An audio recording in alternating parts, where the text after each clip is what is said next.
where more or less exactly the value and the freedom are grabbed in the web, and by who? Okay, well, so I think the basic idea is that we're now able to create use value very easily through these platforms, right?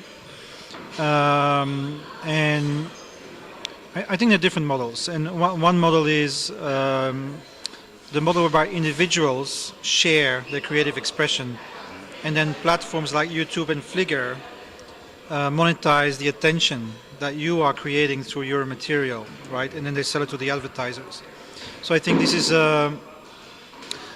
probably the main model in which value is captured. And of course the problem is the inequality between the massive use value that is created and the relatively much smaller exchange value that is created.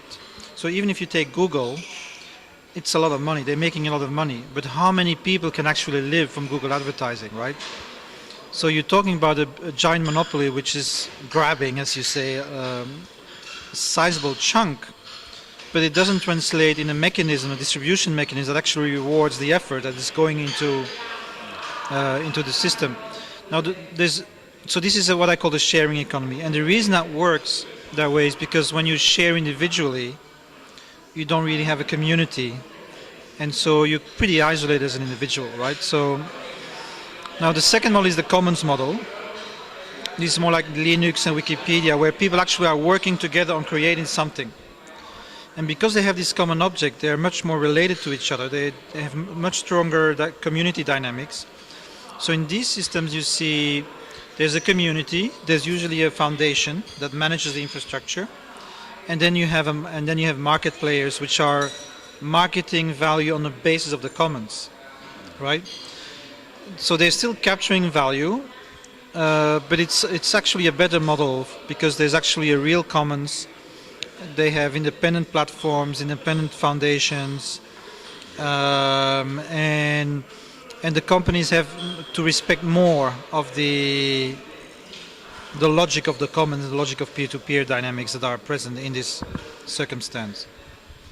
So basically we know that the topology of the web is not neutral, is not horizontal, is scale-free and clustered and hierarchical. So what you're saying basically is that we should empower the clustering and hierarchicity of the web so that we can be, the main, so who decides who is peer to me? Okay, so the way I define peer-to-peer is actually, right, the ability of individuals to freely associate and create value together, right? Now, I want first to defend the point of view that even when networks are not perfect, they can still allow that dynamic, okay? So that's a positive point of view. The second point of view is that the way the platforms are designed are not neutral, but are designed, for example, in the case of Facebook, to undermine privacy so that they can sell more of your data, right? So I think this is what Alexander Galloway calls protocolary power, right?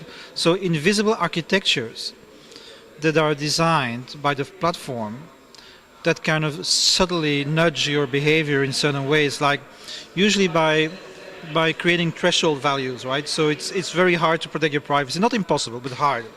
So 99% of people won't do it because it's too much work. While you could imagine the other way, making it easy to have privacy and more difficult to not to have it, right? So I think this is a terrain of struggle, right? It's a terrain of conflict. It's like a social contract.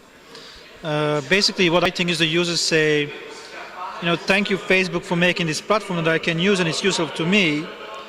But I only play the game if certain conditions are met, right? And these conditions are kind of fluid. They depend on power structures, on the capacity to mobilize of the community. But I don't think we should be pessimistic because communities do have power to mobilize. Yeah. And we can see that that in many cases when the community mobilizes, they actually do win and push back.